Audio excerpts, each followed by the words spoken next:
नमस्कार, जनदर्शन न्यूज में आपका स्वागत है।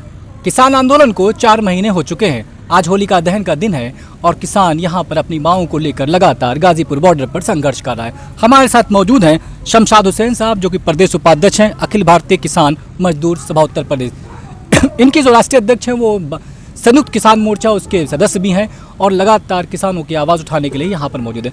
शमशाद साहब,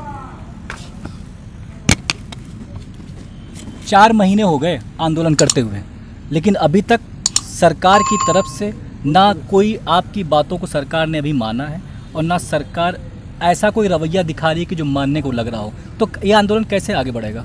देखिए, आंदोलन का विस्तार होता चला जा रहा है और सरकार जो ये सोच रही है कि किसान जो हैं वो हताश और निराश होकर वो पीछे हट जाएंगे, तो यहाँ पूरी रणनीति तैयार है, योजना बनाई हुई है कि जब तक जो है तीनों काले कानून वापस नहीं होते, 2020 बिजली बिल रद्द नहीं किया जाता, तब तक जो किसान यहाँ से नहीं जाएगा, किसान यहाँ पर डटा रहेगा। आपने कही कि क्या नाम है, इससे पहले 11 दौर की वार्ता हुई, कृषि मंत्री तो साफ कह रहे हैं कि आप काला समझा ही नहीं पा रहे हैं, तो हल किस मसले का निकलेगा? तो क्या वहां जाके आपके नेता बात नहीं कर पा रहे हैं उनसे? देखिए, 11 बार वार्ता हो चुकी, उस वार्ता का मतलब ये है कि सरकार जो है किसानों के आंदोलन के सामने झुकी। इससे ये साबित हो जाता है। और कृषि मंत्री जो कह रहे हैं, कृषि मंत्री वहां बैठे कह रहे हैं, वो अपना जो हो चुनाव है उसमें बीजेपी लगी हुई है, वो तो ये समझ रही है कि हम चुनाव लड़ने के बाद जब लौटेंगे तो हमें किसानों की तरफ से जो है रास्ता साफ मिलेगा। लेकिन उसके बाद, इन चुनाव के बाद कितना भारी संकट मोदी बीजेपी आरएसएस सरकार के लिए पैदा होगा, उसे इसका अंदाजा नहीं है।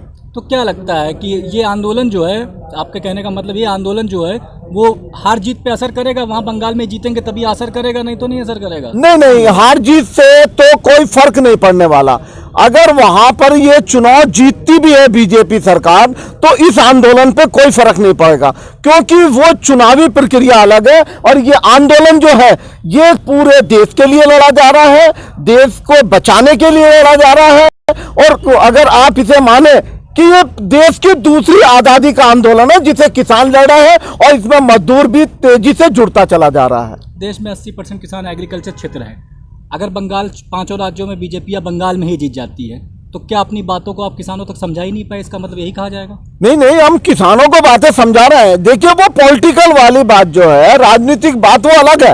और ये आंदोलन जो है, यहाँ आंदोलन किसी जाति का नहीं है, धर्म का नहीं है, यहाँ किसान और मजदूर का आंदोलन है। तो वो जो चुनाव है, आप जानते हैं कि चुनाव किस तरीके से बीजेपी लड़ रही है।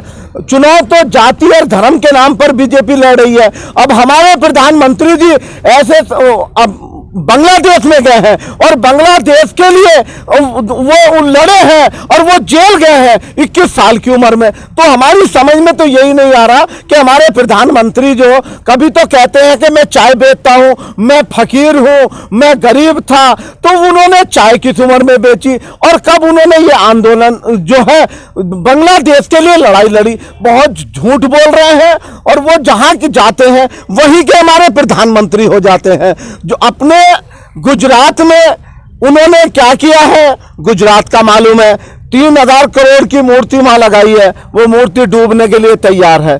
तो जो सरकार है वो पूरी तरीके से अब भी वही तरीका उसका है कि फूट डालो, राज करो। और बंगाल में भी पूरी तरह से जो है वो टीएमसी को घेरे हुए हैं और तमाम पार्टियां चुनाव लड़ रही हैं। हमें इससे मतलब नहीं है। हमारे टिकैत जी वहां गए और उन्होंने ये कहा कि आप समझ लीजिए कि ये सरकार आरएसएस मोदी की सरकार है जो झूठे वादों पर टिकी हुई है, और ये झूठे वादे करने वाली किसान और मजदूर को तबाह और बर्बाद करने वाली पार्टी है। इसके बारे में सोच के वोट कीजिए। किसी भी पार्टी के लिए वहां राकेश टिकैत जी ने कोई समर्थन नहीं किया है। ये बताइए कि आपने कहा प्रधानमंत्री बांग्लादेश गए, उन्होंने कहा कि 70 में हमने प्रतिभाग किया था। तो ये अच्छी बात है, आपके प्रधानमंत्री ने इतना सब काम किया, तो सौभाग्य की बात है कि प्रधानमंत्री सत्याग्रह करके आया है हमारा। देखिए, कोई सत्याग्रह नहीं किया है, वो झूठ बोलते हैं। जिस पार्टी से वो है और जो उनकी सरपरस्त है आरएसएस, उसका तो आजादी में ही कोई भूमिका नहीं थी, उन्होंने तो कोई नखूनी नहीं कटवाया था। इनको ने तो, इनके जो नेता हैं उन्होंने तो माफी मांगने का काम करा था, जिसे ये वीर सावरकर कहते हैं। उन्होंने 16 बार अंग्रेजों से माफी मांगी। अटल बिहारी वाजपेयी इनके नेता रहे हैं, उन्होंने क्रांतिकारियों के खिलाफ जो है गवाही दी थी। ये सारा इतिहास में दर्ज है। तो क्या प्रधानमंत्री झूठ बोल रहे हैं? बिल्कुल झूठ बोल रहे हैं, वो तो हर मामले में झूठ बोल रहे हैं। अब तो उनका झूठ बोलने के बाद देखिए 2014 में जब मोदी जी ने चुनाव लड़ा तो उन्होंने कहा था हम किसान की फसल का दुगना 1.5 गुना दाम देंगे, सभी किसानों का कर्ज माफ करेंगे। कोई दुगना नहीं किया गया है। और यहां ये देखिए कि एमएसपी पे कानून बनाने की बात हो रही है, तो ये किसान की फसल खरीदने की गारंटी पर भी कानून बनाने के लिए तैयार नहीं है। इन्होंने लॉकडाउन में एक ये जून में जो ये कानून बनाया है, जहां पूरी दुनिया जो है कोरोना से बचने के लिए उसका इलाज ढूंढ रही थी, दवाइयां ढूंढ रही थी, हमारे मोदी जी कॉरपोरेट से, विदेशी कंपनियों से, अडानी से, अंबानी से बंद कमरों में बैठकर हमारे किसान को बेचने का काम कर रहे थे, जिसके लिए अब ये हमारा किसान यहां पर जो है आंदोलन कर रहा है। प्रधानमंत्री ने आज मन की बात में भी कहा, उन्होंने कहा कि आधुनिक तकनीक को अपना किसानों की आय दुगनी की जाएगी, लेकिन उन्होंने आंदोलन का जिक्र नहीं किया आज भी। नहीं, कौन सी तकनीक है उनके पास?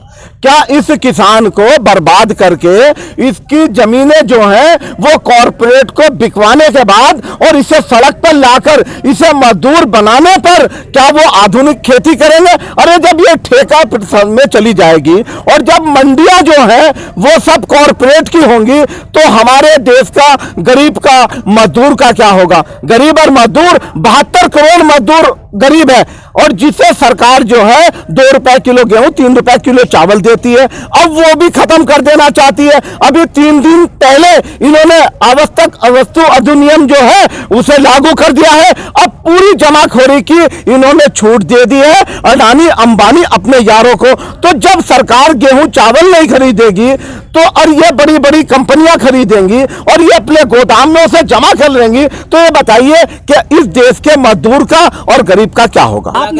आपने आंदोलन जो कर रहे हैं, आप हमेशा कहा कि शेखर जी भी कहते हैं अहिंसात्मक आंदोलन है ये, लेकिन कल पंजाब में एक विधायक को किसानों ने कपड़े फाड़ दिए, इस तरह उसको मारा गया, तो किसान उग्र नहीं हो रहा है अब? नहीं, देखिए, अगर हमें आप उकसाने का काम करेंगे, अगर हमें आप उकसाने का काम करेंगे और गलत तरीके से हमारे सामने पेश आएंगे तो उसके बाद मजबूरी है, जनता में कोई ना कोई तो नौजवान ऐसा होता ही है, क्रांतिकारी भगत सिंह के विचारधारा को मानने वाला के घसीट दिया होगा, लेकिन हम इसके पक्षधर नहीं है। तारीख को आकर बीजेपी के 2 विधायक यहाँ पर गुंडों को लेकर आते हैं, 300 गुंडों को, और यहाँ पर तमाम बकवास गाली गलौज करते हैं, हमें उकसाते हैं और हमारे साथ इतनी बदतमीजी की जाती है। उस पर भी हम लोगों ने ये कहा कि आप हम पे लाठी चलाइए, आप हम पे गोली चलाइए, लेकिन हम यहाँ से अपने धरने को खत्म करने वाले नहीं है। नमस्कार, देश विदेश की ताज़ा खबरों की जानकारी के लिए हमारे चैनल को सब्सक्राइब करें, बेल आइकॉन दबाना ना भूलें। हर वो खबर जो आप तक पहुंचनी जरूरी है, हमारा पहुंचाना कर्तव्य बनता है। मैं शोर सैयद, जनदर्शन न्यूज से।